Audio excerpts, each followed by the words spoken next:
আসসালামু আলাইকুম রহমতুল্লাহি ওয়া বারাকাতুহু। সম্মানিত এনবি টিভির সদস্যবৃন্দ, আমার পক্ষ থেকে আন্তরিক ভালোবাসা ও অভিনন্দন জানাচ্ছি।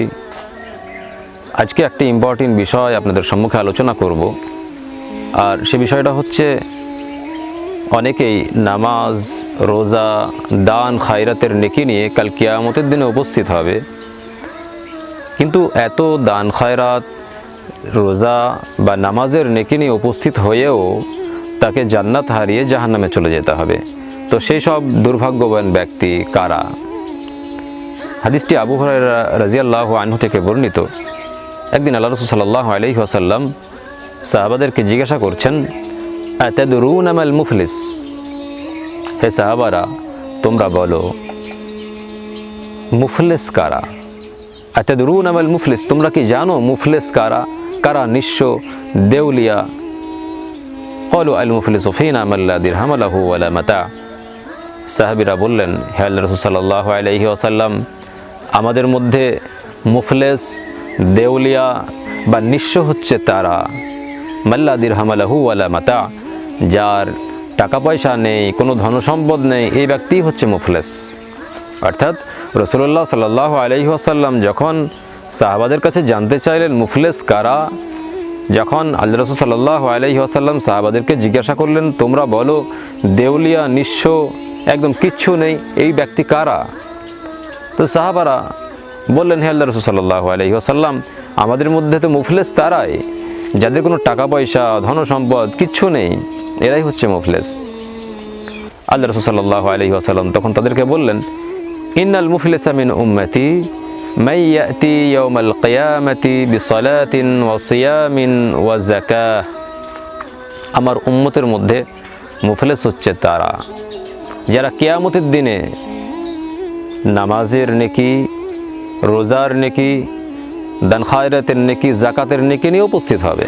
অর্থাৎ অনেক নেকি উপার্জন করেছে দুনিয়াতে, সে নামাজ পড়েছে, নামাজের জন্য নামাজ সমপরিমাণ সে নেকি নিয়ে উপস্থিত হয়েছে, অতটা নেকির পাহাড় নিয়ে উপস্থিত হয়েছে। এবং সে রোজা রেখেছে, সে রোজা অনুযায়ী রোজার সমতুল্য নেকির পাহাড় নিয়ে উপস্থিত হয়েছে। সে যাকাত দিয়েছে, দান খায়রাত করেছে, সেই মোতাবেক নেকির পাহাড় নিয়ে কাল কিয়ামতের দিনে উপস্থিত হয়েছে। যে ব্যক্তি এত নেকি নিয়ে উপস্থিত হয়, সেই ব্যক্তির তো জান্নাতে যাওয়ারই কথা। এই ব্যক্তি তো জান্নাত যাবে, এটা তো আমরা আশা রাখি।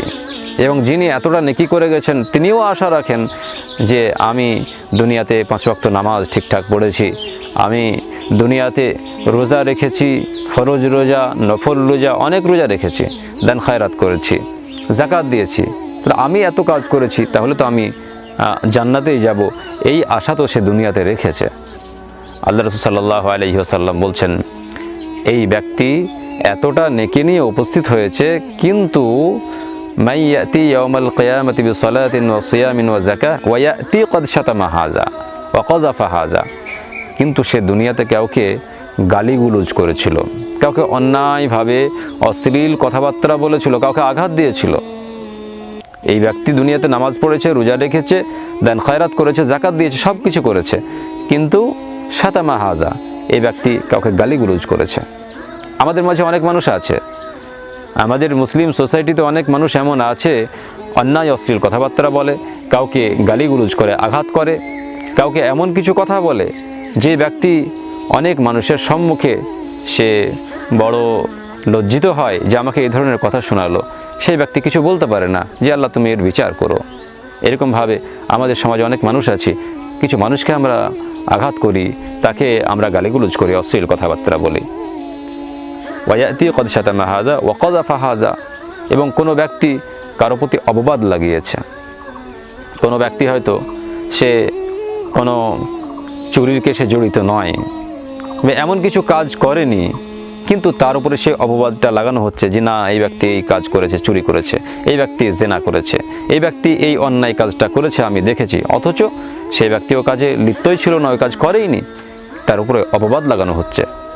ওয়া আকালা মাল হাযা, এবং কেউ কারো মাল আত্মসাৎ করেছে, অন্যায়ভাবে কারো মালকে হরণ করেছে। ওয়া সাফাকা দামা হাযা, এবং কেউ কাউকে হত্যা করেছে। ওয়াজারাবা হাযা, এবং কেউ তার শক্তি ছিল, বংশের জোর ছিল, কাউকে আঘাত করেছে, মেরেছে, হাত উঠিয়ে দিয়েছে অনেক মানুষের সম্মুখে। সে বড় বংশের লোক, ভালো বংশের লোক, এবং সে সম্ভ্রান্ত ঘরের একজন গরিবের হাতে শরীরে হাত উঠিয়ে দিল। অনেক সময় এরকম ঘটে, একজন ভ্যান চালককে কেউ ধরে মেরে দিল, কোনো লিবারকে হাত উঠিয়ে দিল, তার শরীরে আঘাত করলো। কাল কিয়ামতের দিনে এই সব ব্যক্তিরা, যাদের উপরে গাল দেওয়া হয়েছে, যাদের মাল আত্মসাৎ করা হয়েছে, কাউকে হত্যা করা হয়েছে, কারো উপরে হাত লাগানো হয়েছে, হাত উঠিয়ে দিয়ে মেরেছে, কাল কিয়ামতের দিনে এই সব ব্যক্তিরা আল্লাহ তাআলার কাছে অভিযোগ করবে যে হে আল্লাহ, এই ব্যক্তি দুনিয়াতে নামাজ পড়েছিল, রোজা রেখেছিল, যাকাত দিয়েছিল, দান খায়রাত করেছিল ঠিক, কিন্তু আমাকে তো গালিগুলোজ করেছিল, অনেক মানুষের সম্মুখে আমাকে অপমান করেছে, এমন ভাষায় কথা বলেছে, আমি লজ্জিত হয়েছি, মাথা আমার নত হয়ে গেছে, যেহেতু আমার কোনো পাওয়ার ছিল না দুনিয়াতে, আমি গরিব ছিলাম, আমি দুর্বল ছিলাম, আমি প্রতিবাদ করতে পারিনি। আল্লাহ, তোমার কাছে আমি এর জন্য দাবি করে রেখেছিলাম, আল্লাহ তুমি এর বিচার করে দাও। তো সাধারণত যারা দুনিয়াতে নামাজ পড়ে, রোজা রাখে, দান খায়রাত করে, তারা এটা বুঝতে পারে না যে আমি কাউকে গালিগুলোজ করছি, এর ফলাফল কাল কিয়ামতের দিনে কী হতে পারে। আমি কারো প্রতি অপবাদ লাগাচ্ছি, এর ফলাফল কাল কিয়ামতের দিনে কী হতে পারে।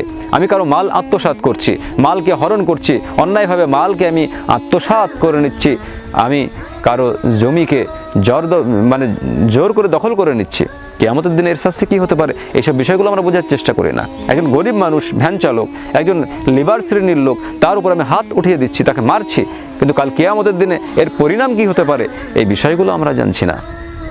আল্লাহ রাসূল সাল্লাল্লাহু আলাইহি ওয়াসাল্লাম বলছেন, এইসব দাবিদাররা কাল কিয়ামতের দিনে একটা লাইনে দাঁড়িয়ে যাবে এবং আল্লাহকে বলবে, আল্লাহ এর বিচার করে দাও।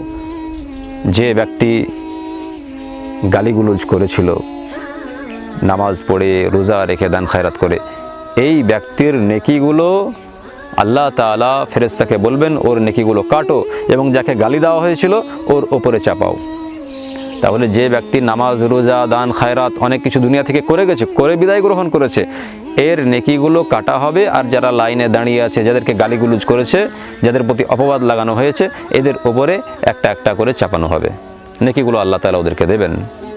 ফাইন ফানিয়াত হাসানাতুহু ক্বাবলা আন ইউকযা মা আলাইহি উখযা মিন খতায়াহুম, যখন লাইনে যারা দাঁড়িয়ে আছে এদেরকে যখন নেকিগুলো সব দিয়ে দেওয়া হবে, যে অনেক নেকির পাহাড় নিয়ে উপস্থিত হয়েছে কাল কিয়ামতের দিনে, এদের নেকিগুলো যখন কেটে ওদের ঘাড়ে চাপানো হবে, তো ওই ব্যক্তির নেকির পাহাড় সমস্ত শেষ হয়ে যাবে, আর থাকবে না। কিন্তু কাতারে এখনও লোক দাঁড়িয়ে আছে, দাবিদাররা দাঁড়িয়ে আছে যে আল্লাহ আমাকে মেরেছিল, বিচার করে দাও, আল্লাহ এর ফায়সালা করে দাও।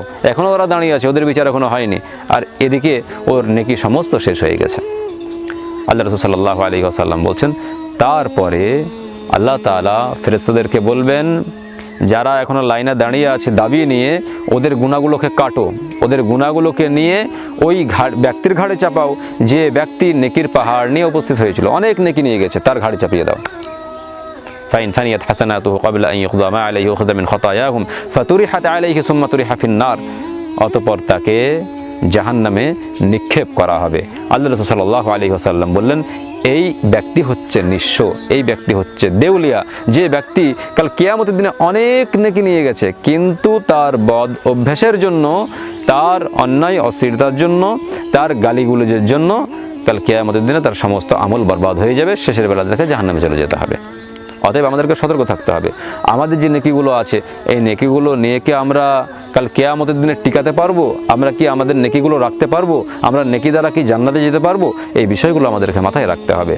আমাদের দ্বারাতে এরকম ভুল যেন কোনো সময় না হয়ে যায় যে আমি নামাজও পড়ছি, রমজান মাসের রোজা রাখছি, দান খায়রাত করছি, রমজান মাসে যাকাত দিচ্ছি, আর আমি কাউকে গালিগুলোজ করছি, কারো প্রতি অপবাদ লাগাচ্ছি, আমি কারো মাল আত্মসাৎ করছি, কাউকে আমি অন্যায়ভাবে মারছি গরিব শ্রেণীর মানুষ বলে, এরকম যদি অভ্যেস আমার থেকে যায়, তাহলে কাল কিয়ামতের দিনে আমার সমস্ত নেকি তো ওই ব্যক্তিদেরকে দিয়ে দেওয়া হবে এবং আমি নিঃস্ব হয়ে যাব। আল্লাহ সাল্লাল্লাহু আলাইহি সাল্লাম বললেন, এই ব্যক্তি হচ্ছে দেউলিয়া, এই ব্যক্তি হচ্ছে নিঃস্ব। অতএব আমরা আমাদের নেকিগুলো যেন কাল কিয়ামতের দিনে কাজে লাগাতে পারি, নেকি নিয়ে যেন জান্নাতে যেতে পারি, সেই জন্য কারো প্রতি কোনো রকমের অত্যাচার, অন্যায় আমরা কিছু করার চেষ্টা করব না, আমরা এ থেকে সদা সর্বদা বিরত থাকব, মুখে লাগাম লাগাবো, মুখ দিয়ে যেন এমন কিছু অশ্লীল কথা না বের হয়ে যায় যার জন্য আমাকে জান্নাত হারাতে হচ্ছে। একবার রাসূলুল্লাহ সাল্লাল্লাহু আলাইহি ওয়াসাল্লামকে সাহাবারা জিজ্ঞাসা করলেন, হে আল্লাহর রাসূল সাল্লাল্লাহু আলাইহি ওয়াসাল্লাম, আন আকসারি মা ইয়াদখুলুন নাস আল জান্নাহ ক্বালা তাকওয়াল্লাহ ওয়া হুসনুল খুলক। আল্লাহর রাসূলকে বললেন, হে আল্লাহর রাসূল সাল্লাল্লাহু আলাইহি ওয়াসাল্লাম, কোন জিনিস মানুষকে বেশি বেশি জান্নাতে নিয়ে যাবে? আল্লাহর রাসূল বললেন, তাকওয়াল্লাহ, আল্লাহর ভয়। যার মধ্যে আল্লাহর ভয় আছে, আল্লাহ ভীতি যার মধ্যে কাজ করে, এই ব্যক্তিরা বেশি বেশি জান্নাতে যাবে, এবং যার সুন্দর চরিত্র যার ভালো, এই ব্যক্তি বেশি বেশি জান্নাতে যাবে। ওয়াসুইলা আন আকসারি মা ইয়াদখুলুন নাস আন-নার। আল্লাহর রাসূলকে আবার জিজ্ঞাসা করা হলো, হে আল্লাহর রাসূল সাল্লাল্লাহু আলাইহি ওয়াসাল্লাম, কোন জিনিস মানুষকে বেশি বেশি জাহান্নামে নিক্ষেপ করবে? আল্লাহর রাসূল সাল্লাল্লাহু আলাইহি ওয়াসাল্লাম তখন বললেন, আল ফামু ওয়াল ফারজু। একটা হচ্ছে মুখ আর একটা হচ্ছে লজ্জাস্থান। মানুষ এই মুখের জন্য বেশি বেশি জাহান্নামে যাবে, আর এই লজ্জাস্থানের জন্য বেশি বেশি জাহান্নামে যাবে। তিরমিজি 2004 নম্বর হাদিস। এখানে রাসূল সাল্লাল্লাহু আলাইহি ওয়াসাল্লাম যেটা বলেছেন সেটা হচ্ছে এই মুখের জন্য মানুষ বেশি বেশি জাহান্নামে যাবে। এই মুখ দিয়ে কাউকে আঘাত করা, এই মুখ দিয়ে অশ্লীল কথাবার্তা বলা, গালিগুলোজ করা, এই জন্য মানুষ এই মুখের জন্য জাহান্নামে চলে যাবে কাল কিয়ামতের দিনে। আর আরেকটা বিষয়ের জন্য মানুষ বেশি বেশি জাহান্নামে যাবে, সেটা হচ্ছে লজ্জাস্থানের হেফাজত না করা, অর্থাৎ জিনা ব্যভিচারে লিপ্ত হওয়া, এই জন্য মানুষ বেশি বেশি জাহান্নামে যাবে। অতএব বিষয়গুলো আমাদেরকে লক্ষ্য রাখতে হবে। আমরা কাউকে আঘাত করছি কিনা, আমাদের মুখ দিয়ে কোনো অশ্লীল কথা বের হচ্ছে কিনা, আমরা কারো মাল আত্মসাৎ করছি কিনা, এই বিষয়গুলো আমরা যদি ভালোভাবে লক্ষ্য না করি, এই ব্যাপারে সজাগ না থাকি, তাহলে আমরা কষ্ট করে যে নেকিগুলো করছি, ওই নেকিগুলো আমার জন্য করছি না। যাকে গাল দিচ্ছি, যার প্রতি অপবাদ লাগাচ্ছি, যাকে মারছি, যার মাল আত্মসাৎ করছি, ওর জন্য কিন্তু আমি নেকিগুলো দুনিয়াতে সঞ্চয় করছি। অতএব বিষয়গুলো আমরা একটু লক্ষ্য করব যে আমার নেকি আমার কাছে থাকছে না অন্য জায়গায় চলে যাচ্ছে। অতএব আল্লাহ তাআলা আমাদের সবাইকে বিষয়গুলো ভালোভাবে উপলব্ধি করার এবং এ থেকে বেঁচে থাকার, এই অন্যায় অশ্লীল কাজগুলো থেকে, এই নোংরা কাজগুলো থেকে আল্লাহ আমাদেরকে বাঁচার তৌফিক দান করেন, আমিন। আল্লাহ তাআলা আমাদের সবাইকে এই হাদিসটার উপরে, যে হাদিসটা আপনাদের সম্মুখে আলোচনা করলাম, এই হাদিসের উপরে আমাদেরকে অটল থাকার, এই হাদিসগুলো থেকে শিক্ষা নেওয়ার তৌফিক দান করেন, আমিন। হাদিসটি সহিহ মুসলিমে রয়েছে, কিতাবুল বিররি ওয়াসিলাতি ওয়াল আদাব, হাদিস নাম্বার 2581। আল্লাহ তাআলা আমাদের সবাইকে সঠিক বুঝ দান করেন, আমিন। ওয়া আখিরু দাওয়ানা আনিল হামদুলিল্লাহি রাব্বিল আলামিন। আসসালামু আলাইকুম ওয়া রাহমাতুল্লাহি ওয়া বারাকাতুহু।